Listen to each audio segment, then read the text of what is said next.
Hello बच्चों, good morning. मैं अमरदीप और आप सबका हमारे यूट्यूब चैनल में स्वागत है। लास्ट के लेक्चर में हम लोग कंडक्टेंस स्टार्ट किए थे, इलेक्ट्रोकेमिस्ट्री का सेकेंड पार्ट, और जिसमें हम लोग पढ़े कंडक्टेंस क्या है, कंडक्टेंस के टाइप्स के बारे में पढ़े। कंडक्टेंस दो तरह का होता है, मेटालिक कंडक्टेंस, इलेक्ट्रोलिटिक कंडक्टेंस, उनके बीच डिफरेंस क्या है ये जाने। इसके बाद हम लोग ओम्स लॉ पढ़े।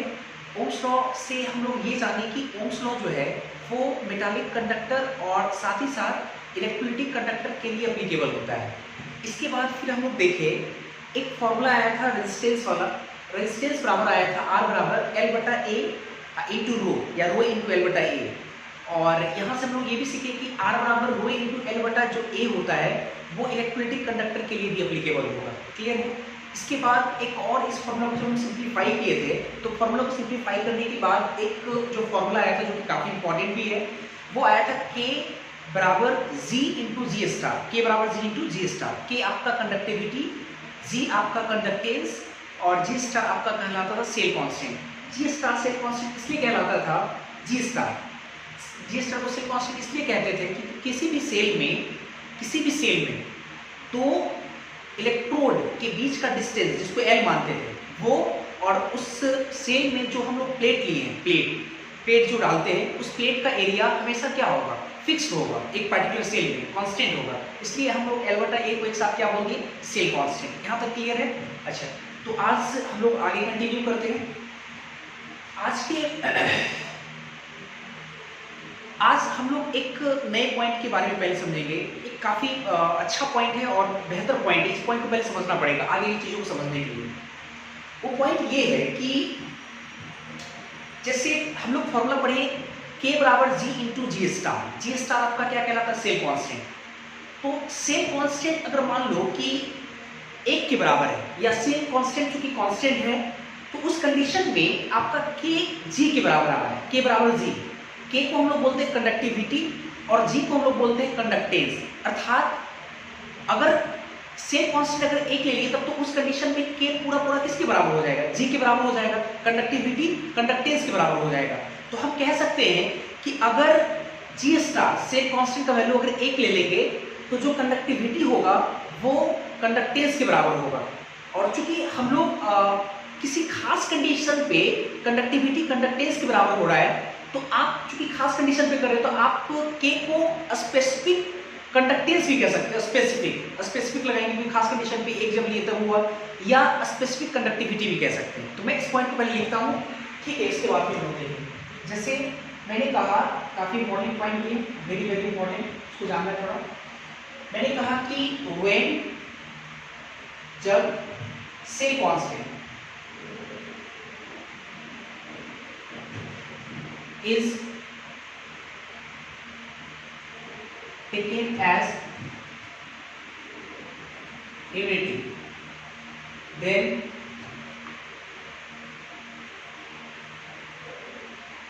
conductivity K is equal to क्या होगा, कंडक्टेंस। जी स्टार के बराबर हो जाएगा, conductivity equal to conductance G। And hence, और इस प्रकार हम लोग क्या कह सकते हैं, जो कंडक्टिविटी है चूंकि खास कंडीशन में हुआ है ना, तो कंडक्टिविटी चूंकि खास कंडीशन में कंडक्टेंस के बराबर हुआ है, इसलिए हम लोग उसको क्या बोल सकते हैं, स्पेसिफिक कंडक्टेंस या specific conductivity. And hence K is also known as specific conductance या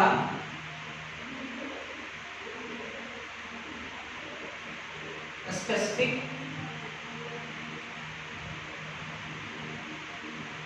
कंडक्टिविटी। ठीक है? सेल कांस्टेंट अगर 1 के बराबर लेंगे तो कंडक्टिविटी को हम लोग क्या कर सकते हैं, कंडक्टेंस के बराबर बोल सकते हैं, और K को हम लोग चूंकि खास कंडीशन हुआ इसलिए हम लोग क्या बोल सकते हैं, स्पेसिफिक बोल सकते हैं। स्पेसिफिक कंडक्टेंस या स्पेसिफिक कंडक्टिविटी कह सकते हैं। ये पॉइंट आपको समझ में आ गया होगा, मेरा ख्याल है कि समझ में आ रहा होगा। अच्छा, इसके बाद देखते हैं जरा, जिस प्रकार से हम लोगों ने पढ़ा था कि कंडक्टेंस दो तरह का होता है, एक होता है मेटालिक कंडक्टेंस, एक होता है इलेक्ट्रोलिटिक कंडक्टेंस। उसी प्रकार इक्विवेलेंट कंडक्टेंस, सॉरी गलत मैंने बोला, उसी प्रकार जो इलेक्ट्रोलिटिक कंडक्टेंस है, इलेक्ट्रोलिटिक सेकेंड वाला जो कि हम लोग को केमिस्ट्री में पढ़ा था, मैंने ये पहले मेंशन किया था, इलेक्ट्रोलिटिक कंडक्टेंस। इलेक्ट्रोलिटिक कंडक्टेंस भी दो प्रकार का होता है इलेक्ट्रोलिटिक कंडक्टेंस, एक को हम लोग बोलते हैं मोलर कंडक्टेंस और एक को हम लोग बोलते हैं इक्विवेलेंट कंडक्टेंस।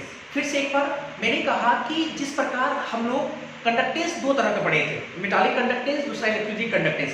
मेटालिक कंडक्टेंस वहीं पे छोड़ दिए क्योंकि मेटालिक कंडक्टेंस हम लोग को फिजिक्स में पढ़ना था, इलेक्ट्रोलिटिक कंडक्टेंस हम लोग को केमिस्ट्री में पढ़ना था। फिर मैंने कहा इलेक्ट्रोलिटिक कंडक्टेंस दो तरह का होता है, एक होता है आपका मोलर कंडक्टेंस और एक आपका होता है इक्विवेलेंट कंडक्टेंस। तो हम यहाँ पे लिखेंगे हेडिंग लगा करके कि there are two types of electrolytic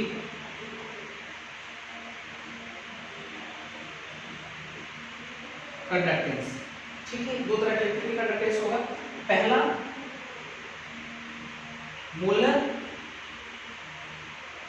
conductance, या अभी हम लोग सीखे कंडक्टेंस कंडक्टिविटी बोल सकते हैं, मोलर कंडक्टेंस या मोलर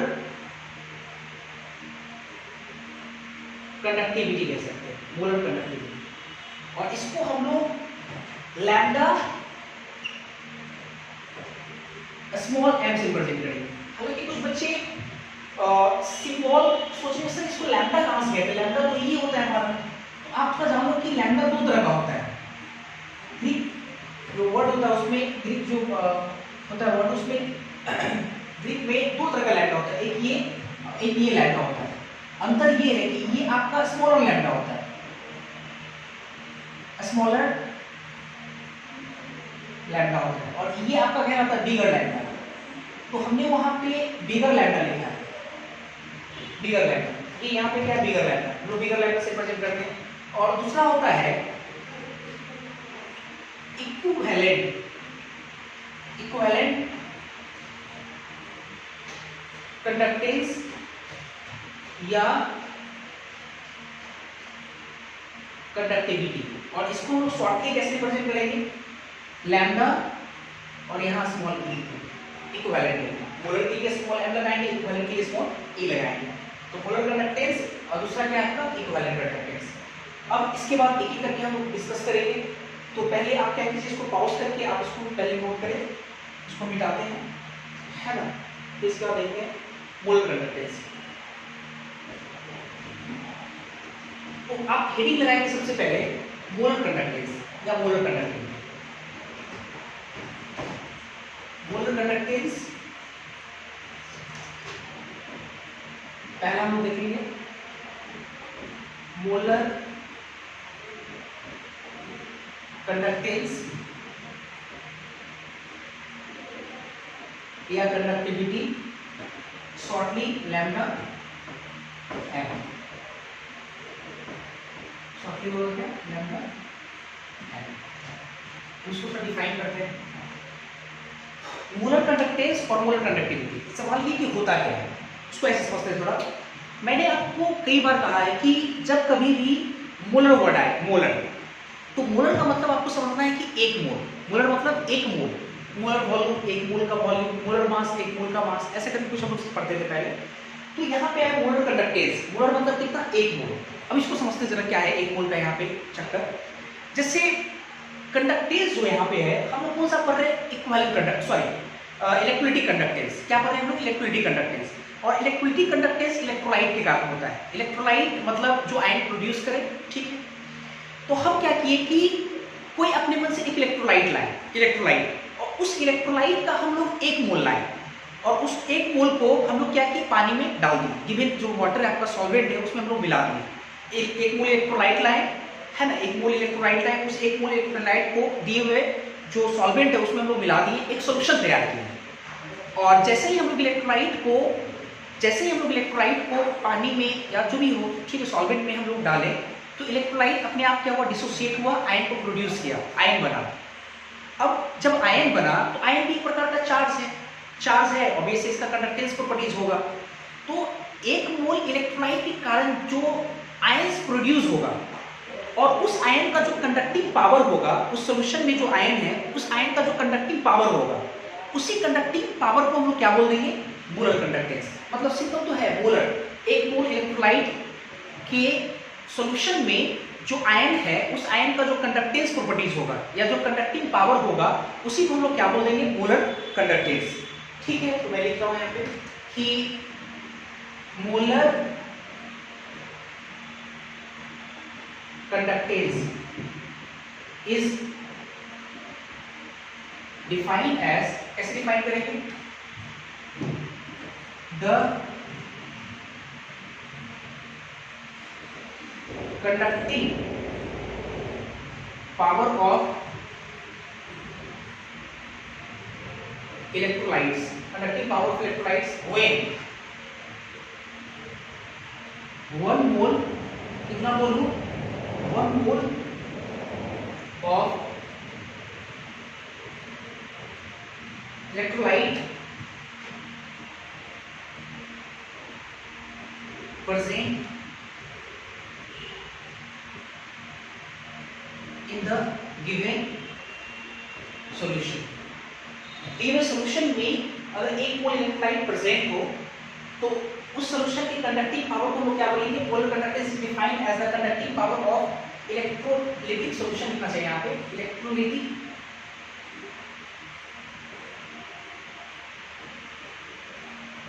सॉल्यूशन।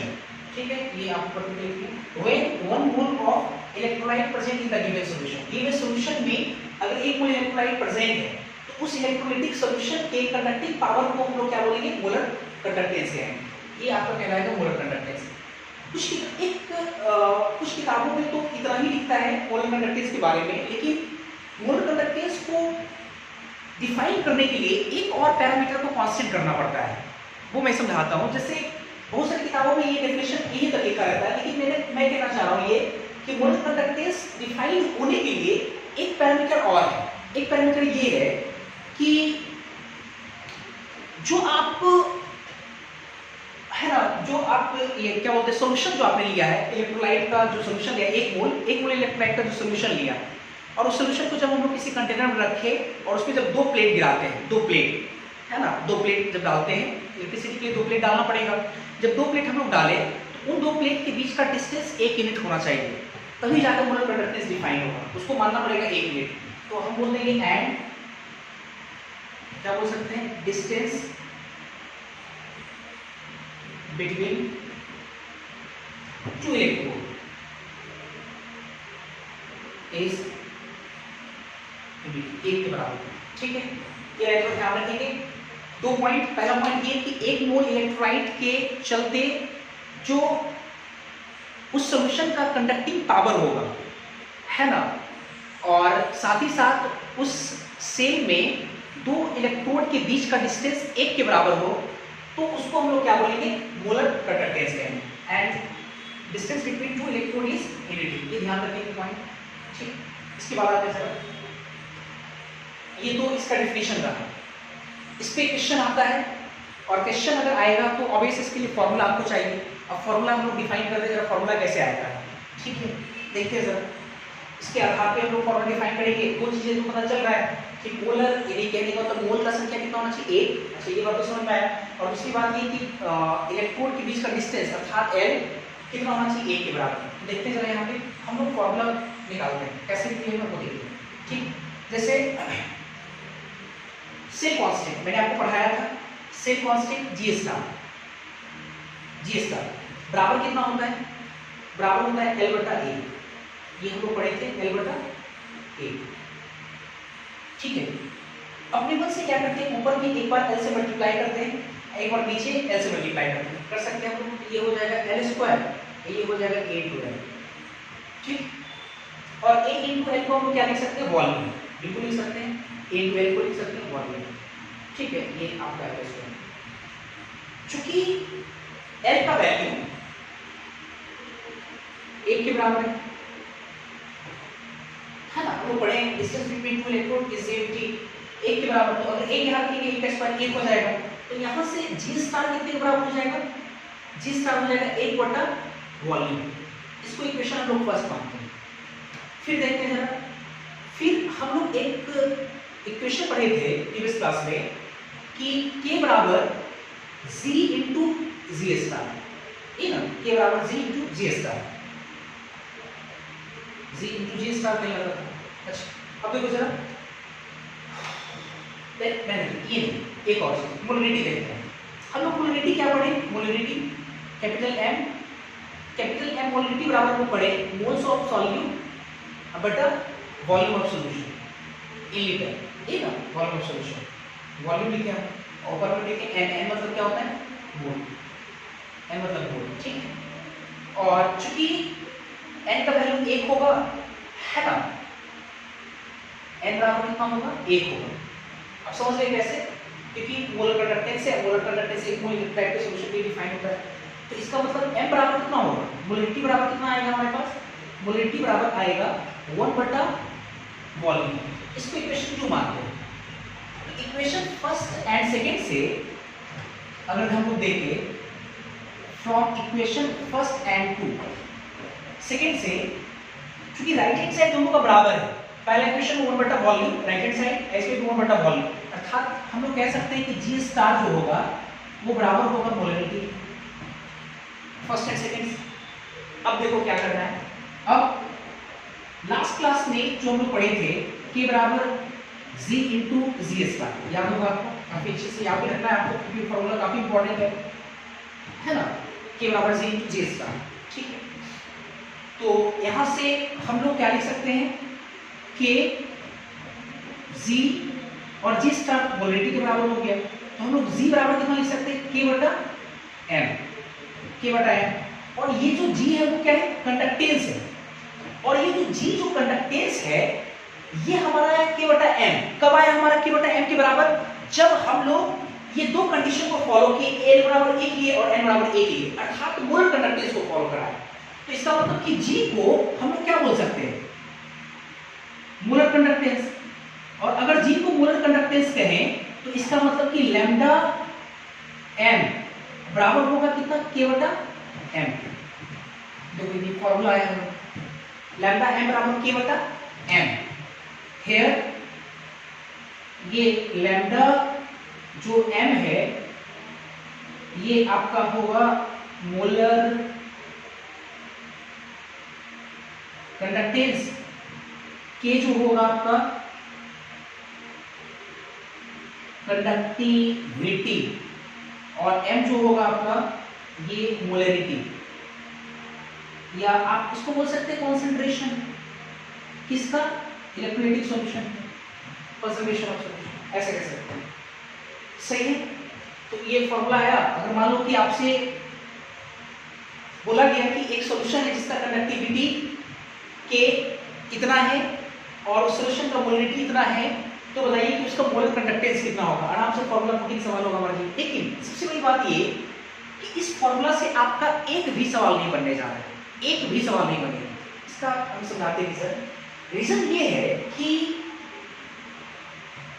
यहां जो आपका k है इसका वैल्यू या इसका यूनिट की अगर हम बात करें, यूनिट की बात करें तो यूनिट हम लोग दो तरह का पढ़ेंगे।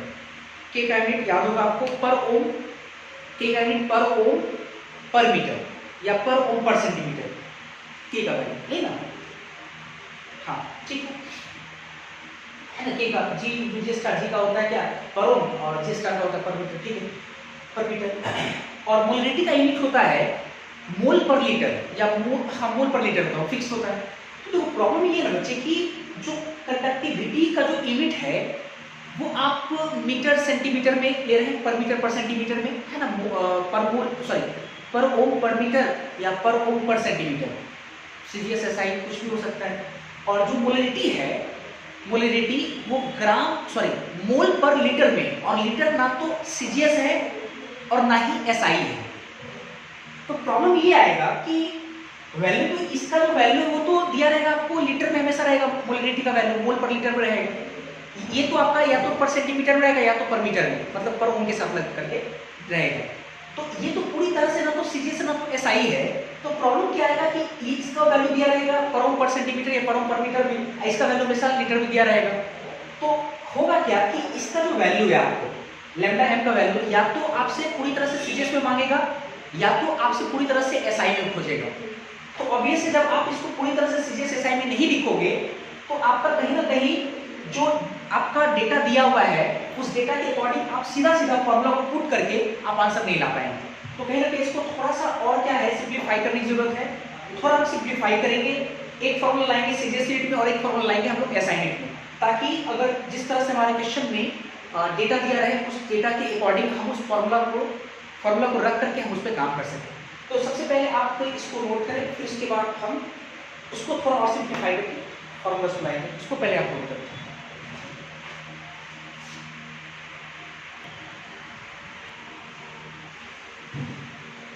तो इसको हम लोग दो केस में लेते हैं, दो केस लेंगे, एक केस में सीजीएस यूनिट, एक केस में एसआई यूनिट।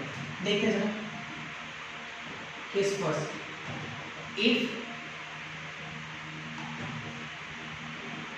यूनिट ऑफ के का दो तरह का हो सकता है सीजीएस और एसआई। तो एक बार लेते हैं यूनिट ऑफ के इज एसआई में मतलब पर ओम पर मीटर, पर ओम पर मीटर है ना। अगर इसमें रहे पर ओम पर मीटर में रहे, या जिसको हम बोल सकते हैं सीमेंस पर मीटर भी बोल देते हैं ना, सीमेंस पर मीटर है ना, आप लोग जानते हो।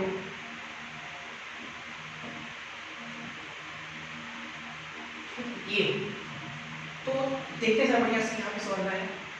फॉर्मूला हमारा था लैम्डा ई बराबर लैम्डा एम बराबर के इनटू बढ़िया से एम मोलरिटी। अच्छा के तो पर ओम पर मीटर दिया हुआ है, ठीक। तो और ये जो आपका मोलरिटी है ये मोल पर लीटर डिफाइन होता है, मोल पर लीटर। मोल तो चलो ठीक है असाइनमेंट ये है, लीटर नहीं है तो लीटर को हमको क्या करना पड़ेगा, लीटर को चूंकि लीटर डायरेक्ट मीटर क्यूब के बराबर नहीं होता है ना वॉल्यूम। तो लीटर का एसआई यूनिट लीटर बोल रहे हैं, वॉल्यूम का एसआई यूनिट लीटर नहीं होता है, वॉल्यूम का एसआई यूनिट जो होता है वो मीटर क्यूब होता है। और चूंकि आपका मोलरिटी मोल पर लीटर में है तो लीटर को हमको बदलना किसमें पड़ेगा, लीटर को किसमें बदलना पड़ेगा, मीटर में। और हम लोग पढ़े कभी 1 मीटर क्यूब बराबर 1000 लीटर, आपको याद होगा ये कभी हम लोग पढ़े हैं 1000 लीटर। तो एक चीज बताओ कि जो मोलरिटी है वो मोल पर लीटर है, लीटर ऊपर चला गया और इस लीटर को हमको बदलना किसमें, मीटर क्यूब। तो 1 लीटर बराबर कितना हो जाएगा, 1/1000। इसका मतलब कि नीचे 1000 से मल्टीप्लाई करना पड़ेगा, तब जाकर के ये जो फॉर्मूला होगा इस फॉर्मूला में आप के आराम से पर ओम पर मीटर लीजिए, मोलरिटी आप आराम से मोल पर लीटर लीजिए, इसमें तो कोई चेंज करना नहीं है। तो ये जो लैम्डा एम आएगा, लैम्डा एम ये आएगा आपका पर ओम, ये पर मीटर है ना, इसको हम मीटर क्यूब में बदल चुके, ऊपर मीटर क्यूब पहले से है तो पर मीटर मीटर क्यूब से कटेगा तो मीटर स्क्वायर होगा, और नीचे में क्या है मोल तो रहेगा। इसका मतलब कि पर ओम पर मोल मीटर स्क्वायर ये है इसका यूनिट, ठीक है। तो आराम से हमको इस फॉर्मूला को ध्यान लगाना पड़ेगा, लैम्डा एम बराबर के डिवाइडेड बाय मोलरिटी इनटू 1000। और ये तब लगाएंगे जब के का वैल्यू पर ओम पर मीटर में दिया है, और जो आपका लैम्डा एम आएगा वो पर ओम पर मोल मीटर स्क्वायर आएगा, क्लियर है। तो ये आपका फॉर्मूला होगा, ऐसे करके हम काम करेंगे तो इससे हमारा सवाल बनेगा। अब प्रॉब्लम इसमें भी है, इससे आपका जो है 1 या 2% क्वेश्चन बनेगा इस वाले फॉर्मूला से। अगर कभी भी लैम्डा एम निकालने का अगर क्वेश्चन अगर आपके पास आया तो इससे उससे जो आपका है इस वाले फॉर्मूला से आपका मात्र 1 से 2% क्वेश्चन बनेगा। क्यों, इसको मैं समझाता हूँ। केमिस्ट्री में सीजीएस यूनिट का थोड़ा ज्यादा प्रचलन है और सीजीएस यूनिट को थोड़ा ज्यादा प्रीफर करता है केमिस्ट्री वाले, और ये जो आपका यूनिट है वो कहीं ना कहीं क्या है, एसआई है। तो आपको सीजीएस में काम करना पड़ेगा, और सीजीएस में काम करने के लिए इसका मतलब इस फॉर्मूला में तो काम हमारा बनेगा नहीं, तो हमको फिर से क्या करना पड़ेगा, सीजीएस में डिफाइन करना होगा। तो केस 2 लेते हैं हम, केस 2 इफ मतलब यूनिट ऑफ के इज पर ओम पर सेंटीमीटर, ये दिया रहेगा, सेंटीमीटर में खेल चलेगा, ठीक है। तो चूंकि लैम्डा जो एम होता है बराबर होता है के बटा एम के। अब थोड़ा यही दिमाग लगाना है, K बटा M के। तो K तो आपका किसमें है, पर ओम पर सेंटीमीटर में, पर ओम पर सेंटीमीटर। और ये जो मोलरिटी होता है वो होता है मोल पर लीटर, लीटर ऊपर चला गया। और लीटर, ठीक है, लीटर को हम लोग लिख सकते हैं, अगर लीटर को हमको बदलना है सेंटीमीटर में बदलना है, सेंटीमीटर क्यूब में बदलना है, तो आपको पता होगा कि 1 लीटर बराबर होता है 1000 ml। कभी पढ़े होंगे हम लोग 1000 ml। और दूसरी बात ये कि ml को हम लोग बोलते हैं सेंटीमीटर क्यूब, है ना। 1 ml बराबर 1 cc या 1 सेंटीमीटर क्यूब, तो इसका मतलब 1000 सेंटीमीटर क्यूब, है ना। और हमको चाहिए क्या, लीटर को हमको बदलना किसमें, सेंटीमीटर क्यूब में। तो 1 लीटर बराबर होता है 1000 सेंटीमीटर क्यूब। और अभी हम देखें जो मोलरिटी है वो मोल पर लीटर है, लीटर ऊपर चला गया, और लीटर 1 लीटर को बदलना किसमें, सेंटीमीटर क्यूब में। इसका मतलब यहाँ पे 1000 से मल्टीप्लाई करना पड़ेगा, तो इनटू 1000 मल्टीप्लाई की, 1000 से मल्टीप्लाई किए, तो ये तो आपका, चूंकि 1000 के साथ ले रहे हैं ना आप इसको, तो ये तो आपका रहेगा मोल पर लीटर में ही रहेगा, मोल पर लीटर में। और ये जो लैम्डा m आएगा वो किस यूनिट में आएगा आपका, लैम्डा m वो आएगा आपका पर ओम पर मोल और सेंटीमीटर स्क्वायर, ये आएगा। और ये फॉर्मूला जो आपका है ये काफी ज्यादा इंपॉर्टेंट है, very very important, very important, बहुत ज्यादा इंपॉर्टेंट है। a का लैम्डा m बराबर k * 1000 बटा m, इसको दिमाग में एकदम पूरी तरह से छाप लेंगे। लैम्डा m बराबर k * 1000 बटा m, लैम्डा m बराबर k * 1000 बटा m। वे सब चीजें हम जानते हैं कौन क्या है, ठीक है, इस तरह से लोग काम करेंगे। अच्छा, अब आते हैं सेकंड, ये तो वो आपका मोलर कंडक्टेंस। सेकंड हम लोग देखेंगे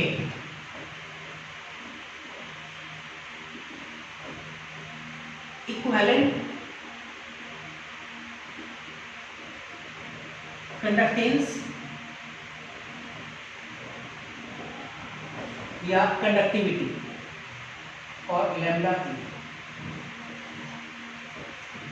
ठीक है, इक्विवेलेंट कंडक्टेंस या कंडक्टिविटी लैम्डा की। शब्द देखो जरा आराम से। अभी हम लोग मोलर कंडक्टेंस कैसे डिफाइन थे, मोलर मतलब एक मोल, सिंपल एक मोल इलेक्ट्रोलाइट के चलते जो आयन प्रोड्यूस होगा उस आयन का कंडक्टिंग पावर को हम लोग क्या बोले, मोलर कंडक्टेंस। अब क्या है यहाँ पे इक्विवेलेंट, इक्विवेलेंट आपको याद होगा ग्राम इक्विवेलेंट, हमने आपको पढ़ाया है। तो किसी इलेक्ट्रोलाइट के 1 ग्राम इक्विवेलेंट, रेडॉक्स में ग्राम इक्विवेलेंट हम लोग पढ़े थे, तो किसी इलेक्ट्रोलाइट के 1 ग्राम इक्विवेलेंट के चलते जो आयन प्रोड्यूस होगा उस आयन के कंडक्टिंग पावर को हम लोग क्या बोल देंगे, इक्विवेलेंट कंडक्टेंस। सेम आंसर होगा, सेम तरीके डिफाइन करेंगे हम लोग। मोलर, एक मोल के इलेक्ट्रोलाइट के चलते जो कंडक्टिंग पावर होगा उसको molar conductance, equivalent conductance 1 gram equivalent of electrolyte के चलते जो कंडक्टिंग पावर होगा उसको क्या बोलेंगे हम लोग, इक्विवेलेंट कंडक्टेंस। तो यहां लिखने जा रहा हूं equivalent conductance, it is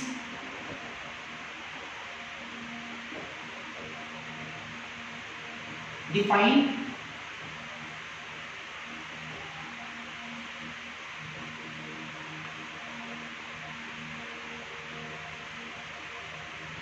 as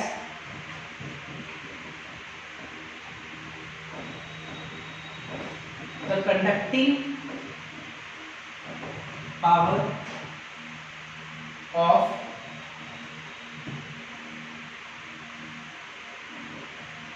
electrolytic solution, ठीक है, when 1 gram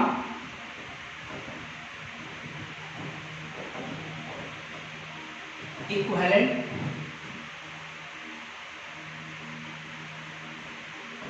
of electrolyte is present in the solution and उसी तरह से इसमें भी डिस्टेंस दो इलेक्ट्रोड के बीच का इक्वल होना चाहिए and distance between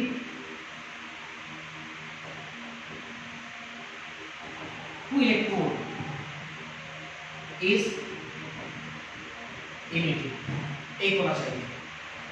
gram equivalent 1 gram equivalent हो इलेक्ट्रोलाइट का और 2 इलेक्ट्रोड के बीच का डिस्टेंस कितना होना चाहिए, यूनिट होना चाहिए, एक के बराबर होना चाहिए। डिस्टेंस बिटवीन टू इलेक्ट्रोड कितना होना चाहिए, 1 के बराबर होना चाहिए।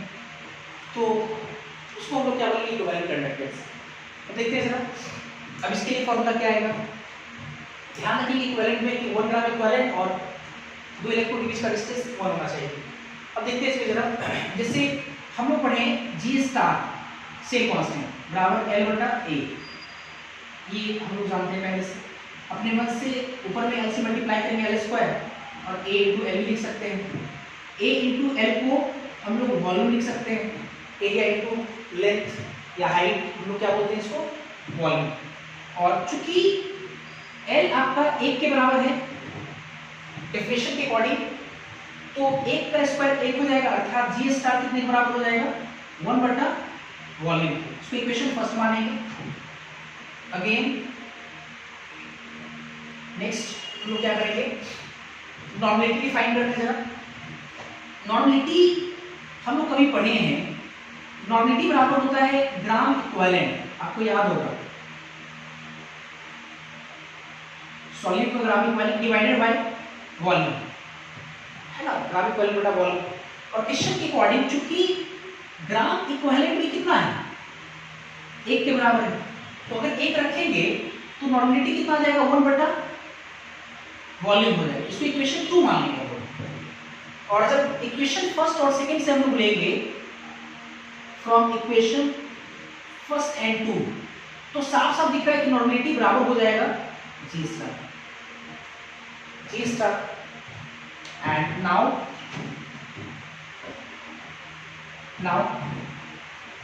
हम लोग प्रीवियस क्लास में ये पढ़े थे कि K बराबर होता है G इंटू G स्टार, ठीक है, K बराबर G इंटू G स्टार। तो G स्टार हमारे पास कितना आया, हमारे पास G स्टार आया n के बराबर, n के बराबर। तो यहां से G बराबर हम लिख सकते हैं K बटा n, G बराबर K बटा n। और ये जो G होता है वो कंडक्टेंस होता है, और यहाँ जो कंडक्टेंस K बटा n के तब बराबर आया जब आप कुछ कंडीशन को फॉलो कराए, और ये जो कंडीशन है वो किसके लिए है, इक्विवेलेंट कंडक्टेंस के लिए है। तो इसका मतलब हम लोग इसको क्या बोल सकते हैं, इक्विवेलेंट कंडक्टेंस।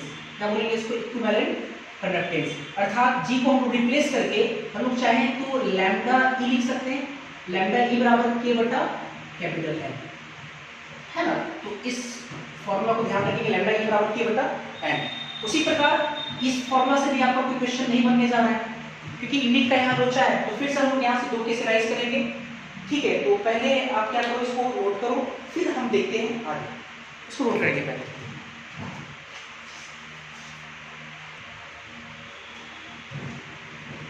अभी फॉर्मूला हमारे पास क्या आया था, फॉर्मूला हमारे पास निकल के आया लैम्डा E बराबर K बटा N, ये लिखा क्या है। और इसमें कोड क्या है मैं मेंशन करता हूँ, हेयर लैम्डा जो E होगा इसको हम लोग बोलेंगे इक्विवेलेंट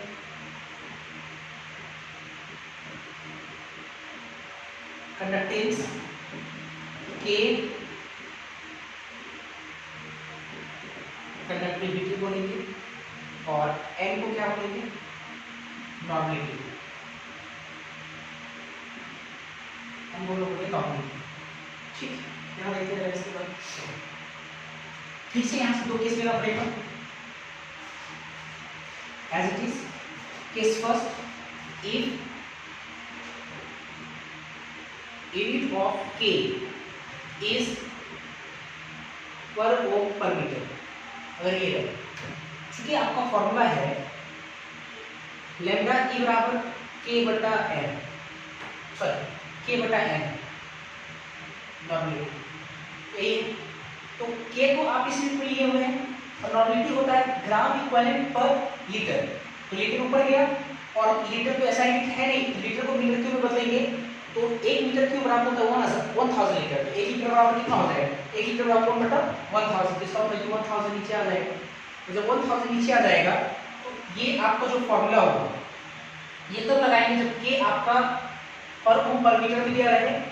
नॉर्मलिटी तो आपका फिक्स है, हमेशा किस में रहेगा नॉर्मलिटी, नॉर्मलिटी रहेगा ग्राम इक्विवेलेंट पर लीटर में। और ये जो लैम्डा E आएगा, सबसे इंपॉर्टेंट बात, लैम्डा जो E आएगा ये निकलेगा आपका पर ओम ग्राम इक्विवेलेंट मतलब पर ग्राम इक्विवेलेंट,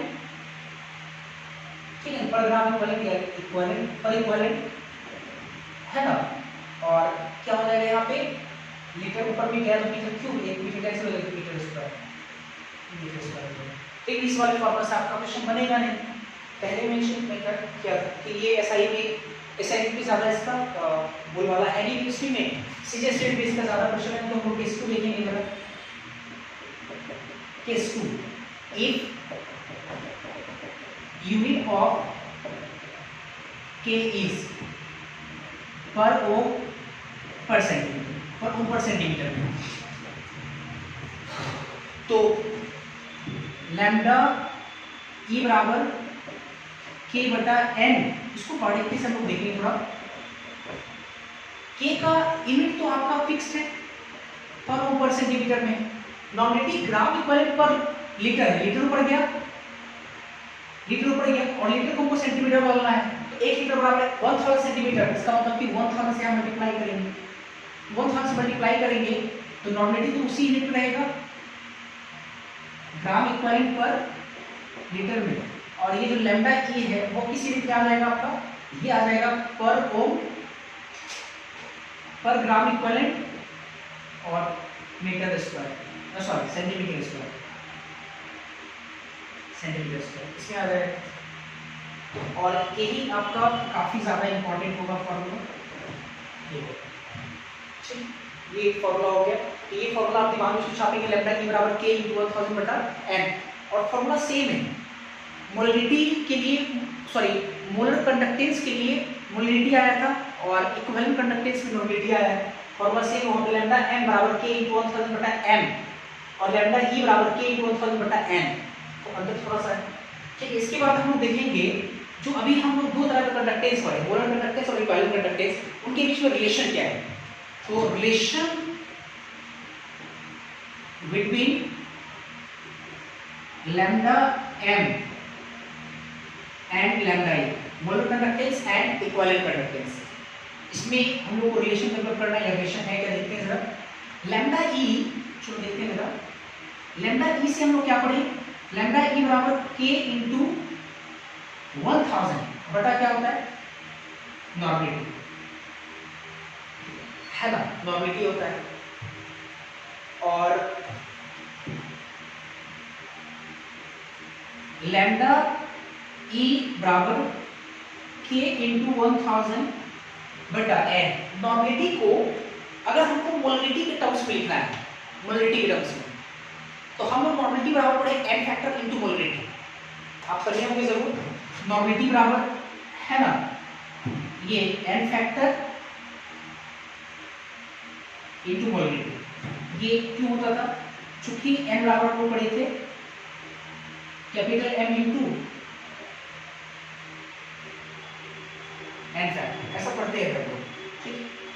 तो एक चीज देखो जरा यहाँ से, अगर इसको थोड़ा सरिया के ऐसे लिखे के इंटू 1000 बटा कैपिटल एम इंटू यहाँ पे लिख दे एन फैक्टर, ऐसे तो लिख सकते हैं हम लोग। अच्छा, तो इस चीज को हम लोग क्या बोलते हैं, के इंटू 1000 बटा एम को लैम्डा एम बोलते हैं। देखो जरा यहाँ पे हमारे पास रिलेशन लिखा गया है, लैम्डा ई बराबर लैम्डा एम, नीचे में एन फैक्टर, तो इसका मतलब लैम्डा जो एम है वो बराबर निकल के आ रहा है lambda E into N factor. ये काफी इंपॉर्टेंट रिलेशन है। अगर मान लो कि हम लैम्डा ई कैलकुलेट कर लिए तो लैम्डा एम भी आराम से calculate, sorry lambda E calculate, lambda M भी इजीली कैलकुलेट हो जाएगा। करना है कि लैम्डा एम बराबर lambda E into N factor, काफी इंपॉर्टेंट है। यहाँ पे एन फैक्टर हम आपको पढ़ाए हैं कैसे निकालते हैं, तो खैर ये रिलेशन है, आप इसको पहले नोट करें और फिर 2-3 पॉइंट हम लोग देखेंगे, फिर उसके बाद इतना पहले इसको आप पहले नोट करें।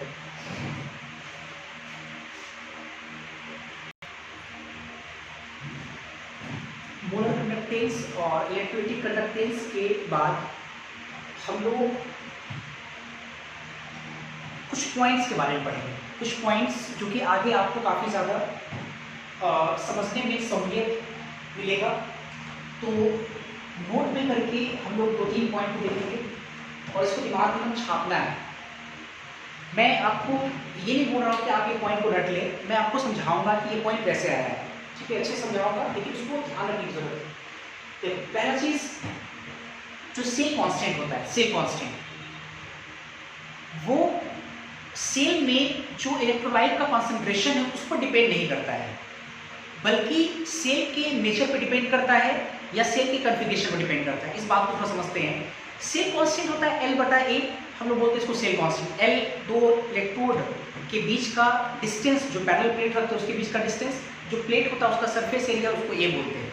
आप एक चीज़ बताओ, एक सेल अगर है, उस सेल में कॉन्सेंट्रेशन कम हो ज़्यादा हो, है ना, उससे क्या मतलब अपने को, क्योंकि जो सेल कांस्टेंट है वो L/A है, डिस्टेंस बिटवीन टू इलेक्ट्रोड, और एरिया ऑफ क्रॉस सेक्शन या एरिया ऑफ प्लेट है आपका। तो कहीं ना कहीं सेल में जो इलेक्ट्रोलाइट का कॉन्सेंट्रेशन उस पर डिपेंड तो बिल्कुल किसी भी तरीके से नहीं करेगा। डिपेंड किस पे करेगा? सेल के नेचर पे। और डिपेंड किस पे करेगा? या डिपेंड किस पे करेगा? सेल के कॉन्फ़िगरेशन पे। नेचर क्यों मैं बोल रहा हूँ? क्योंकि कोई सेल छोटा हो सकता है, कोई सेल बड़ा हो सकता है, कोई सेल और भी बहुत बड़ा हो सकता है। तो उसमें होगा क्या कि दो प्लेट के बीच का डिस्टेंस बढ़ जाएगा, तो प्लेट का जो साइज होगा वो बढ़ जाएगा। छोटे वाले सेल में क्या होगा कि दो प्लेट के बीच का डिस्टेंस कम होगा और जो प्लेट है उसका सरफेस एरिया भी कम होगा।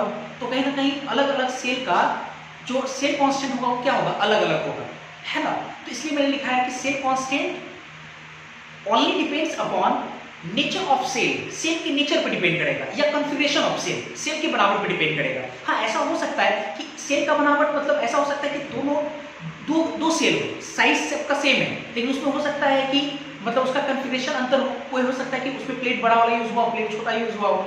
तो नेचर ऑफ सेल बोल सकते हैं या कॉन्फ़िगरेशन ऑफ सेल पर डिपेंड करेगा, कॉन्सेंट्रेशन डिपेंड नहीं करेगा। तो पहला पॉइंट मैंने यही लिखाया कि सेल कांस्टेंट जो G स्टार है वो किस पर डिपेंड नहीं करेगा? तो कॉन्सेंट्रेशन ऑफ इलेक्ट्रोलाइट पर डिपेंड नहीं करेगा। और किस पर डिपेंड करेगा? तो नेचर ऑफ सेल या कॉन्फ़िगरेशन ऑफ सेल पर डिपेंड करेगा। काफी इंपॉर्टेंट पॉइंट, ध्यान रखिए कि न्यूमेरिकल्स कराने के लिए सब छोटे छोटे पॉइंट जो है वो काफी आपको मदद पहुंचाएगा आपको क्वेश्चन बनाने में। ध्यान रखिए सारी बातों को। अब आते हैं नेक्स्ट, के या रो।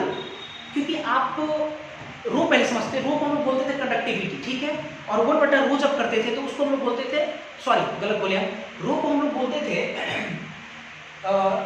स्पेसिफिक कंडक्टेंस, रो को, और 1/K को हम लोग क्या बोलते हैं? कंडक्टिविटी। ऐसा हम लोग पढ़े? अच्छा, तो ये जो आपका रो और जो के है, बात तो एक ही चीज हुआ ना कि अगर 1/रो को हम लोग के बोल रहे हैं, दोनों एक ही चीज है। तो रो और के जो है वो कॉन्सेंट्रेशन पर डिपेंड करेगा या नेचर ऑफ इलेक्ट्रोलाइट पर डिपेंड करेगा, सेल के बनावट पर डिपेंड नहीं करता है। मैं आपको इस पॉइंट को समझाता हूं। आपको याद होगा अगर आप फिजिक्स में के पढ़े होंगे, के बारे में या रो के बारे में, तो रो पढ़ेंगे। रो जो होता है वो depends upon nature of materials. मतलब कॉपर अगर मेटल है तो कॉपर मेटल का रो फिक्स होगा, कॉपर पे डिपेंड कर रहा है। कॉपर का साइज छोटा हो, बड़ा हो, मोटा हो, उससे कोई मतलब नहीं है अपने को। हाँ, कॉपर है तो उसका रो का वैल्यू फिक्स्ड होगा, अगर सिल्वर है तो उसका रो का वैल्यू फिक्स्ड होगा, गोल्ड है उसका रो का वैल्यू फिक्स्ड होगा। आप पढ़ेंगे नेचर ऑफ क्या बोलते हैं, सब्सटेंस पे डिपेंड करता था, नेचर ऑफ कंडक्टर पे डिपेंड करता था, है ना, मेटल पे डिपेंड करता था। तो आप एक चीज देखो जरा, के या रो जो है मैंने लिखा depends upon concentration of electrolyte या नेचर ऑफ इलेक्ट्रोलाइट। क्योंकि अगर इलेक्ट्रोलाइट अगर हम बदलेंगे, जिस प्रकार से अगर आप मेटल बदल दिए, मेटल तो रो बदल गया, उसी प्रकार से अगर हम इलेक्ट्रोलाइट को बदलेंगे, इलेक्ट्रोलाइट के सॉल्यूशन को बदलेंगे, तो ऑब्वियस है आपका रो या के बदल जाएगा। अच्छा, रो या के जो है वो सेल कांस्टेंट पे डिपेंड नहीं करेगा, does not depends upon nature of cell, या हम लोग उसको बोल सकते हैं cell constant, cell constant, nature of cell बोलिए, चाहे इसको क्या बोल सकते हैं हम, सेल कांस्टेंट, इस पर डिपेंड नहीं करेगा। क्योंकि आपको याद होगा, अभी मैं आपको समझाता, रो अगर हम लोग कॉपर वायर लेते हैं तो कॉपर वायर छोटा हो, बड़ा हो, मोटा हो, उससे कोई मतलब नहीं रो का। रो फिक्स होता है, रो मास पर डिपेंड नहीं करता है ना। तो इसका मतलब ये हुआ कि रो या जो के है वो सेल कांस्टेंट पर डिपेंड नहीं करेगा। मतलब सेल छोटा हो चाहे सेल बड़ा हो, दो इलेक्ट्रोड के बीच का डिस्टेंस काफी ज्यादा हो, काफी कम हो, चाहे जो इलेक्ट्रोड जो है प्लेट है उस प्लेट का सरफेस एरिया ज्यादा हो या कम हो, उस पर डिपेंड नहीं करेगा, अर्थात सेल कांस्टेंट डिपेंड नहीं करेगा। जिस प्रकार से हम लोग फिजिक्स में पढ़ते थे उसी प्रकार से यहाँ पे वो डिपेंड नहीं करेगा। अच्छा, तीसरी बात ये रेजिस्टेंस R और G कंडक्टेंस, क्योंकि 1/R को हम लोग कंडक्टेंस बोलते हैं, ठीक है, G बोलते हैं। बात एक है डिपेंड्स अपॉन, दोनों पे डिपेंड करेगा, कंसंट्रेशन ऑफ इलेक्ट्रोलाइट पे डिपेंड करेगा और साथ ही साथ सेल कॉन्फ़िगरेशन पे डिपेंड करेगा। जैसे हम लोग तो प्रीवियस क्लास में सीखे थे, रेजिस्टेंस होता है वो लेंथ पर डिपेंड करता है, लेंथ पर डिपेंड करता है। अच्छा, रेजिस्टेंस होता है वो क्रॉस सेक्शन एरिया पर डिपेंड करता है। ये तो समझ में आ गया कि सेल कांस्टेंट पर डिपेंड करेगा, एल और ए पे डिपेंड करेगा। ठीक है, इसलिए मैंने यहाँ पे लिखा है cell constant, nature of cell या कन्फिगरेशन ऑफ सेल, या इसको बोल सकते हैं सेल कांस्टेंट, डिपेंड करेगा। अच्छा, कंसंट्रेशन ऑफ इलेक्ट्रोलाइट पर डिपेंड कैसे करेगा ये मैं आपको समझाता हूँ। जैसे आपको याद होगा, अलग अलग मटेरियल का, अलग अलग मेटल का रेजिस्टेंस अलग अलग होता है। आप लोग पढ़े होंगे कि सिल्वर वायर का जो रेजिस्टेंस होता है वो कम होता है, तो कॉपर वायर का रेजिस्टेंस ज्यादा होता है ना। लेकिन हम लोग पोल में इस्तेमाल इसलिए इस्तेमाल नहीं करते क्योंकि सिल्वर वगैरह काफी कॉस्टली है, वो चोरी हो सकता है ना। लेकिन उसका कंडक्टिंग पावर ज्यादा होता है, किसका? सिल्वर का। किसके रिस्पेक्ट में? कॉपर के रिस्पेक्ट में। तो इसका मतलब ये हुआ कि मटेरियल बदलने से कहीं ना कहीं रेजिस्टेंस बदलता है। तो मैंने यही लिखा है कि कंसंट्रेशन ऑफ इलेक्ट्रोलाइट या नेचर ऑफ इलेक्ट्रोलाइट, अलग अलग इलेक्ट्रोलाइट रहेगा तो अब ये से अलग अलग इलेक्ट्रोलाइट का अलग अलग नेचर होगा। कोई ज़्यादा, आप ऐसे समझो जरा, कोई जो इलेक्ट्रोलाइट होगा वो कोई ज़्यादा डिसोसिएट होगा, कोई कम डिसोसिएट होगा। कुछ बच्चे कहेंगे सर बराबर डिसोसिएट करेगा, चलो ठीक है, अगर मान लो बराबर डिसोसिएट किया तो दूसरा प्रॉपर्टीज में अंतर क्या होगा कि उसके आयन का मोबिलिटीज में अंतर आएगा। किसी का आयनिक मोबिलिटीज ज़्यादा होगा, किसी का आयनिक मोबिलिटीज कम होगा। इस आधार पे हम लोग कह सकते हैं कि कहीं ना कहीं जो है आपका रेजिस्टेंस वो इलेक्ट्रोलाइट के नेचर पे डिपेंड करता है और साथ ही साथ सेल कांस्टेंट पर भी डिपेंड करता है। ये 3 पॉइंट दिमाग में कुछ छापेंगे, काफ़ी इंपॉर्टेंट है और ध्यान रखेंगे। आज के लिए इतना ही, थैंक यू।